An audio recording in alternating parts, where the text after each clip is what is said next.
Hello guys, welcome back to the channel. आप लोगों का स्वागत है मेरे प्यारे से चैनल पे। और ये हमारा फोर्थ लेक्चर है जनरल एंट्री का। और आज मैं आपको बहुत सारी एंट्रीज कराऊंगा।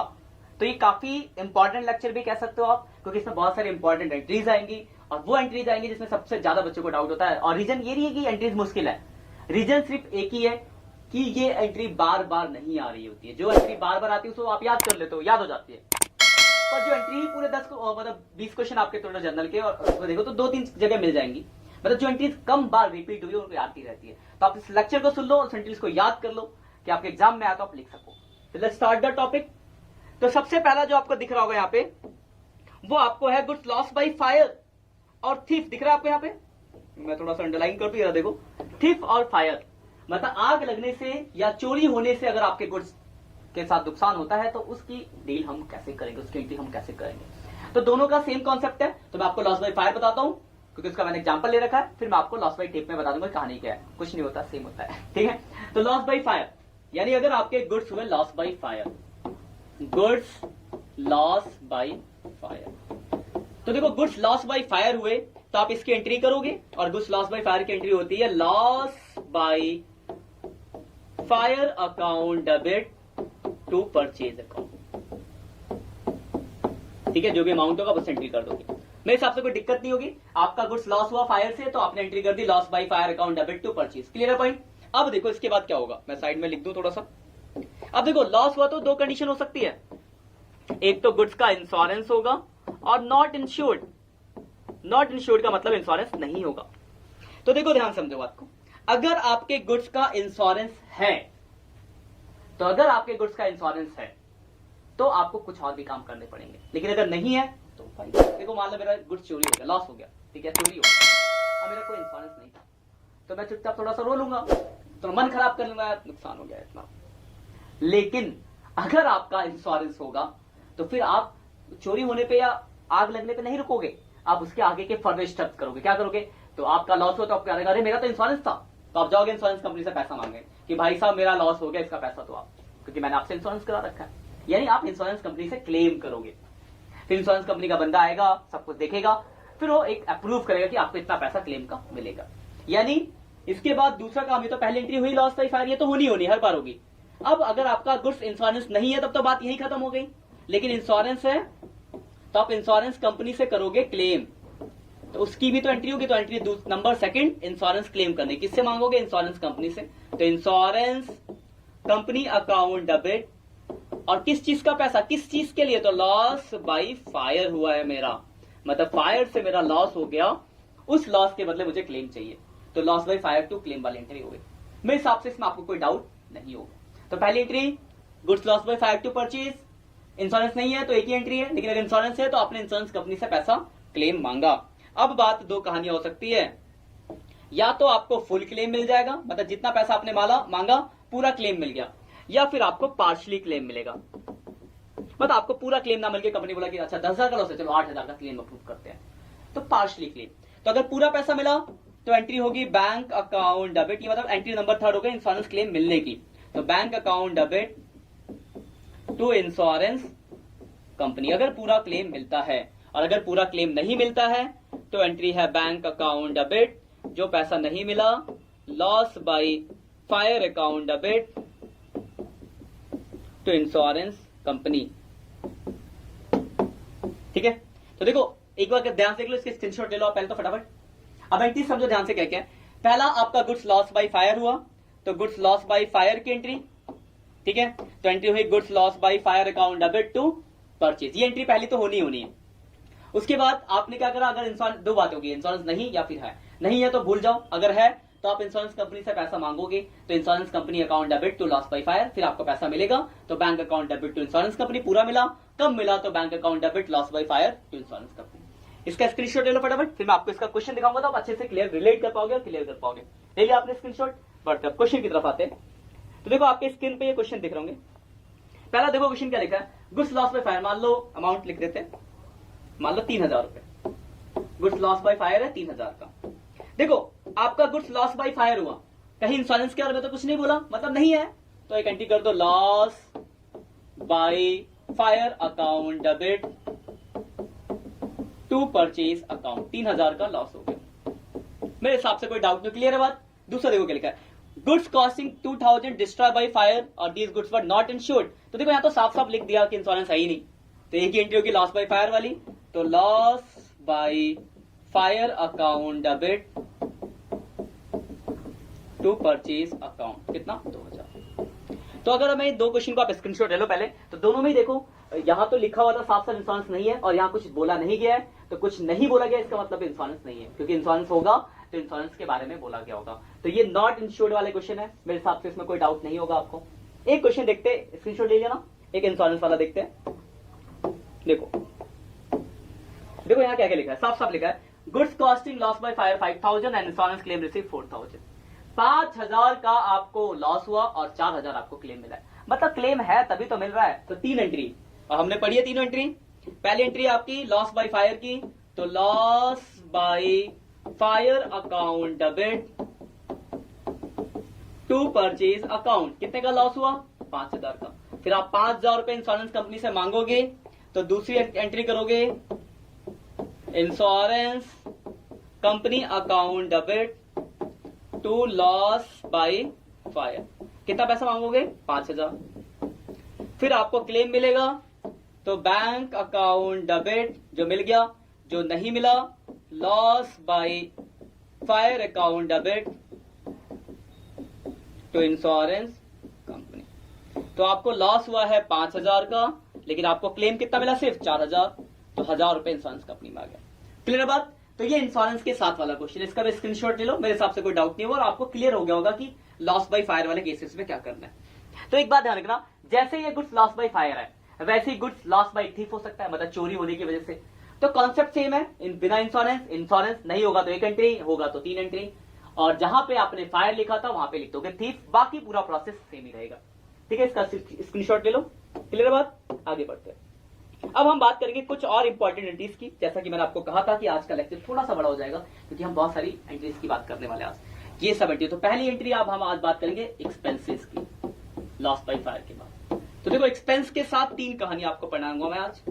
आपने पहला तो एक्सपेंस पे करने की एंट्री पढ़ी है, ये हमने बेसिक पहले लेक्चर भी देखा था कि एक्सपेंस अगर हम पे करेंगे तो एंट्री होती थी expenses account debit to cash या बैंक। ये एंट्री पुरानी है क्योंकि आपने पढ़ रखी है। अब हम कुछ और 2 नई एंट्री की बात करते हैं। कभी कभार ऐसा भी तो होता है कि हमें एक्सपेंस पे करना बाकी है, आउटस्टैंडिंग एक्सपेंसेस, तो क्या एंट्री होगी? या फिर हमने एडवांस में पे कर दिया एक्सपेंस, यानी प्रीपेड एक्सपेंसेस, तो क्या होगी एंट्री? तो ध्यान रखना, ध्यान से समझ लो बात को। तो अगर एक्सपेंस देखो पे किया तो expense account debit to cash, clear है। अब पे करना बाकी, आउटस्टैंडिंग एक्सपेंस पे करना बाकी है, तो लाइबिलिटीज है, लाइबिलिटीज होता क्रेडिट, तो एंट्री हो जाएगी एक्सपेंसेस अकाउंट डेबिट टू, पे नहीं किया तो लाइबिलिटीज आ गई, पे किया था तो कैश था, नहीं पे किया तो लाइबिलिटीज, तो expense account debit to outstanding expense. जैसे लिखा मान लो सैलरी आउटस्टैंडिंग, तो आप एंट्री करोगे salary account debit to outstanding salary. Wages outstanding, तो wages account debit to outstanding wages. ठीक है, और अगर वही प्रीपेड होगा तो प्रीपेड होता आपका एसेट्स, एडवांस में पे कर दिया तो prepaid expenses account debit to expenses. जैसे मान लो लिखा है रेंट पेड इन एडवांस, आपने एडवांस में रेंट पे किया तो prepaid rent account debit to rent. Commission paid in advance, तो prepaid commission to commission. Screenshot ले लो। एक्सपेंस में देखो 3 केस, पहला एक्सपेंस पे किया, आउटस्टैंडिंग, प्रीपेड। ठीक है, ये तो कॉमन है, ये 2 नए थे, स्क्रीनशॉट ले लिया। तो जैसे ही एक्सपेंसेस के साथ था प्रीपेड आउटस्टैंडिंग का सीन, वैसे इनकम के साथ भी तो हो सकता है। तो अब हम बात करते हैं इनकम की। तो इनकम के साथ भी ये 3 केसेस आ सकते हैं। इनकम किसकी बात कर रहा हूं? इनकम की। तो पहला केस इनकम रिसीव हुआ, तो क्या एंट्री होगी? ये हमने पढ़ रखी है पहले से। दूसरा मिलना बाकी, क्या कहते हैं उसको? अक्रूड बोलते हैं, अक्रूड इनकम, और एडवांस मिल गया तीसरा, एडवांस इनकम। तीनों केस में हम एंट्रीज को जरा सा देख लेते हैं। पहला बात करते हैं, इनकम मिला, तो इनकम मिलने की एंट्री आपने पढ़ी है कि हाँ सर हमें तो पता है, पहले से पढ़ी है, कैश या bank account debit to income. जैसे कमीशन मिलेगा तो cash account debit to commission, interest मिला cash account debit to interest, जो भी मिलेगा इनकम। तो ये तो पहला क्लियर है। अब हम बात करते हैं अगर अक्रूड, मिलना बाकी है, तो मिलना बाकी है इनकम, तो आपको याद होगा एक्रूड इनकम सर ने बताया था कि एसेट्स होता है, और एसेट्स होते हैं डेबिट, तो डेबिट करना पड़ेगा। तो एंट्री होगी accrued, ACCRUED, accrued income account debit to income. वही अगर एडवांस है तो आपको याद होगा एडवांस इनकम होती है लायबिलिटीज, तो आप एंट्री करोगे income account debit to advance income. ठीक है, 3 एंट्री है। पहला, अगर इनकम मिला तो cash account debit to income, मतलब मिलना बाकी है, अक्रूड है तो मिलना बाकी एसेट्स, तो अक्रूड कमीशन मतलब accrued income to income. Advance मिल गया तो income account debit to advance income. जैसे एग्जांपल लेते हैं, स्क्रीनशॉट ले लो आप इसकी एंट्रीज की, फिर एग्जांपल लेता हूं, बाकी मैं क्वेश्चन तो कराऊंगा आपने, कुछ क्वेश्चन भी रखे मैंने। जैसे मान लो लिखा है कमीशन रिसीव, तो cash account debit to commission, क्योंकि इनकम का नाम क्या है, कमीशन है। स्क्रीनशॉट ले लिया ना आपने, स्क्रीनशॉट ले लो पहले, है ना। तो cash account debit to commission हो गया एंट्री। दूसरा लिखा है कमीशन रिसीव इन एडवांस, ये वाला है, तो एंट्री क्या होगी, इनकम का नाम क्या, कमीशन, तो commission account debit to advance commission. मिलना बाकी, commission till to be receive, मिलना बाकी है, तो accrued commission account debit to commission. तो वही इनकम का जो भी नाम होगा, नाम चेंज होगा, बाकी कहानी पूरी प्रोसेस यही रहेगी। ठीक है, आगे बढ़ते हैं, कुछ और एंट्री की बात करते हैं। मान लिखा है interest on capital, interest on drawing. ठीक है, एंट्री लिख लो, नई नई एंट्री बहुत थोड़ी थोड़ी मिलेगी। इंटरेस्ट ऑन कैपिटल, तो इंटरेस्ट ऑन कैपिटल बिजनेस के लिए खर्चा होता है, एंट्री होती है इंटरेस्ट ऑन, याद रख लेना एंट्रीज को बस, interest on capital account debit to capital account. तो अगर इंटरेस्ट ऑन कैपिटल की एंट्री पूछेगा तो आप एंट्री करोगे interest on capital account debit to capital account. वही इंटरेस्ट ऑन ड्राइंग में उल्टा हो जाता है, बिजनेस के लिए इनकम है, capital account debit to interest on drawing. ये दोनों एंट्री होती है due to business entity principal. आपको मैंने बताया था बिजनेस एंटिटी प्रिंसिपल क्या कहता है कि owner and business are two separate entity and accounting should be made business point of view. मतलब मालिक और बिजनेस अलग अलग है, हमें बिजनेस के पॉइंट ऑफ व्यू से बात करेंगे, तो बिजनेस के पॉइंट ऑफ व्यू से जब बात करेंगे तो ऑनर को अलग रख के चलेंगे। तो इंटरेस्ट ऑन कैपिटल की अगर एंट्री बोलेगा तो इंटरेस्ट ऑन कैपिटल, मालिक के कैपिटल इंटरेस्ट देना है तो बिजनेस के लिए खर्चा है, तो interest on capital account debit to capital. Drawing पे लेना है तो इनकम है, तो capital account debit to interest on drawing. एक और है इनकम टैक्स पेड, ये सब एंट्री उसी के ऊपर है, business entity principal, income tax paid. तो इनकम किसकी होती है, तो बोलोगे सर इनकम तो होती है मालिक की, तो मालिक के इनकम यानी पर्सनल, तो एंट्री हो जाएगी drawing account debit to cash account. Income tax pay किया तो drawing account debit to cash. ठीक है, 3 एंट्री और लिख लो, interest on capital, interest on drawing और इनकम टैक्स पेड। लिख लिया, स्क्रीनशॉट ले लो, आगे बढ़ते, कुछ एंट्री और भी है। ये एंट्री तो भैया आपको याद ही रखनी पड़ेगी। अगली एंट्री क्लोजिंग स्टॉक, क्योंकि इसका अकाउंट ही आप बाद में पढ़ोगे सीखोगे। क्लोजिंग स्टॉक की एंट्री होती है closing stock account debit to trading account. देखो आज मैंने बहुत सारी एंट्री कवर अप करा दी है, ठीक है, इसको भी लिख लो, लिख लिया। अब हम एक कुछ क्वेश्चन मैंने रखे और क्वेश्चन देख लेते हैं। ये सब एंट्रीज का आप शॉर्ट मतलब कहते हैं उसको नोट्स बना लो, ध्यान में मैं बार बार बोल रहा हूं कि नोट्स बना लो, एंट्री एक जगह लिखो, सारी जो भी एंट्रीज हो रही है, सारे लेक्चर को एक साथ कवर अप कर लेना। अभी भी 2-3 लेक्चर और होंगे और कवर करके बना लो बढ़िया सा।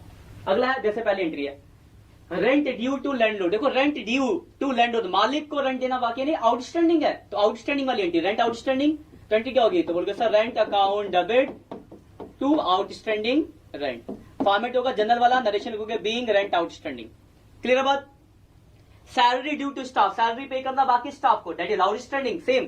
तो एंट्री क्या होगी सर, तो एंट्री होगी salary account debit to outstanding salary. मेरे हिसाब से कोई डाउट नहीं होगा। क्लियर पॉइंट, दोनों का स्क्रीनशॉट ले लो, दोनों एंट्री होगी आपकी, मेरे हिसाब से नहीं लगता कोई दिक्कत। क्लियर है ना, आगे बढ़ते हैं। 8-10 एंट्री रखी मैंने, 2 हो गई आपकी। अगली एंट्री देखो क्या है, अगली एंट्री आपकी interest due but not receive. Interest due but not receive मतलब इंटरेस्ट मिलना बाकी है, मिलना बाकी है नहीं, अक्रूड इनकम, तो अक्रूड इनकम वाली एंट्री। तो क्या करोगे, accrued interest account debit to interest account. मतलब बेसिकली आपको फॉर्मेट अगर याद मतलब एंट्री याद हो तो डायरेक्ट डालना है पहचान के। यहाँ क्या था, interest due but not receive मतलब मिलना बाकी है यानी अक्रूड है, तो अक्रूड वाली एंट्री होगी accrued interest account debit to interest. Clear है। अगला देखो लिखा है out of the rent paid 5,000 for the next year. मतलब जितना भी हमने रेंट पे किया है उसमें से 5,000 नेक्स्ट ईयर का है, आगे का पे करा है, डेट इज क्या हुआ, प्रीपेड एक्सपेंस। तो प्रीपेड एक्सपेंस वाली एंट्री, तो एंट्री क्या हो जाएगी आपकी, प्रीपेड क्या है, रेंट है, तो rent account debit to rent account. देखो एंट्री याद है, बस लिख देना है। तो एंट्री होगी prepaid rent account debit to rent. Clear है बात, इसका भी स्क्रीनशॉट ले लो।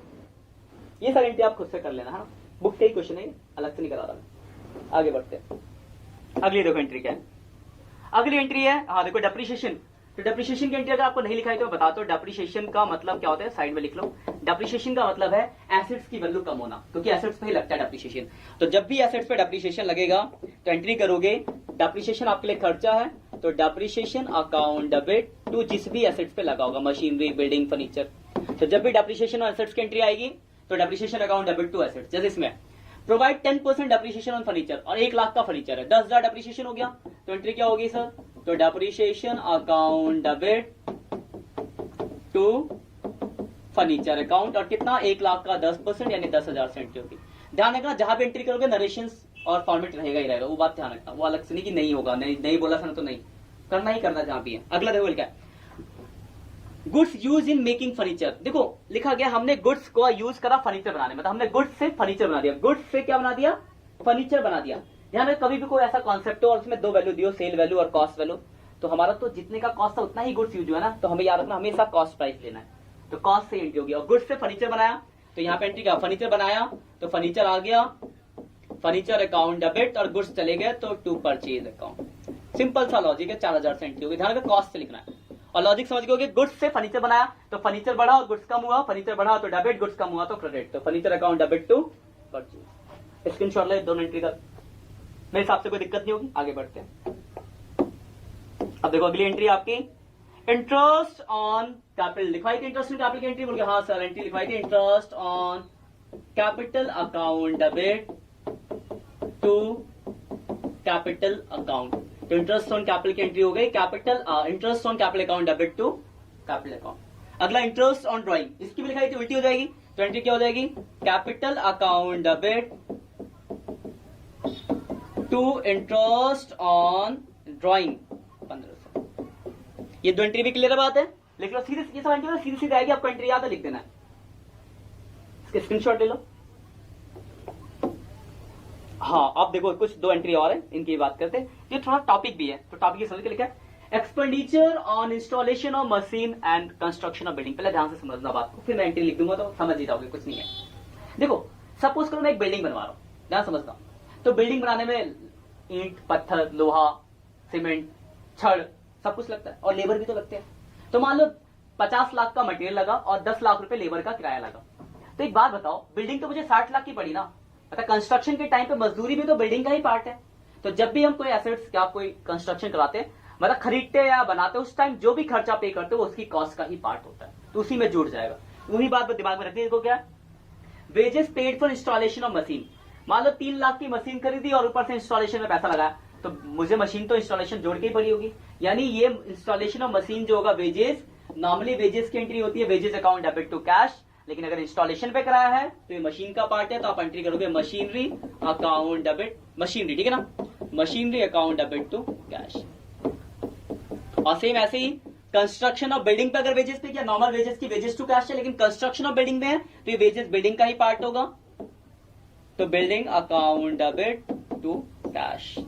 तो ध्यान रखना कभी भी लिखा हो वेजेस पेड या कुछ भी paid at the time of construction या इंस्टॉलेशन, इंस्टॉलेशन ऑफ मशीन है तो मशीन में जुड़ जाएगा, तो machine account debit to cash होगी। कंस्ट्रक्शन बिल्डिंग होगा तो बिल्डिंग। ध्यान रखना हम गलती करते हैं बच्चे, वेजेस पे की एंट्री याद है, wages account debit to cash वो कराते हैं, तो ध्यान रखना ये 2 केसेस है, स्पेशल केसेस, गलती मत, किसने मैंने अलग से इसको स्पेशली दिखा रखा है। तो कंस्ट्रक्शन ऑफ बिल्डिंग पे अगर वेजेस पे किया है तो वो बिल्डिंग का पार्ट है, ना कि वेजेस का, तो बिल्डिंग में जुड़ा, इसलिए entry building account debit to cash.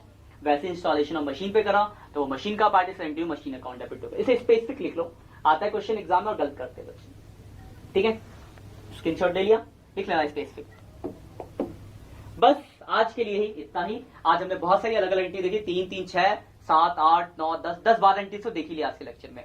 तो इन सारे एंट्रीज को अच्छे से शॉर्टकट बना लो, और इनसे रिलेटेड जितने भी क्वेश्चन है जो मैंने आपको असाइनमेंट दिया उससे और अपनी बुक से ढूंढ ढूंढ के इलस्ट्रेशन, प्रैक्टिकल और साथ में असाइनमेंट सबसे करो।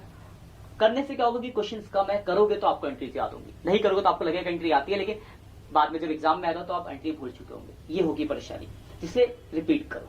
ठीक है, तो आज के लिए इतना ही। अगर कोई डाउट्स है तो आप मुझे कमेंट करके बताओ, मैं आपको अगले लेक्चर में उस चीज का जवाब दूंगा, उस डाउट को आपको क्लियर करूंगा। आज के लिए इतना ही, मिलते हैं नेक्स्ट लेक्चर में, तब तक के लिए बाय बाय।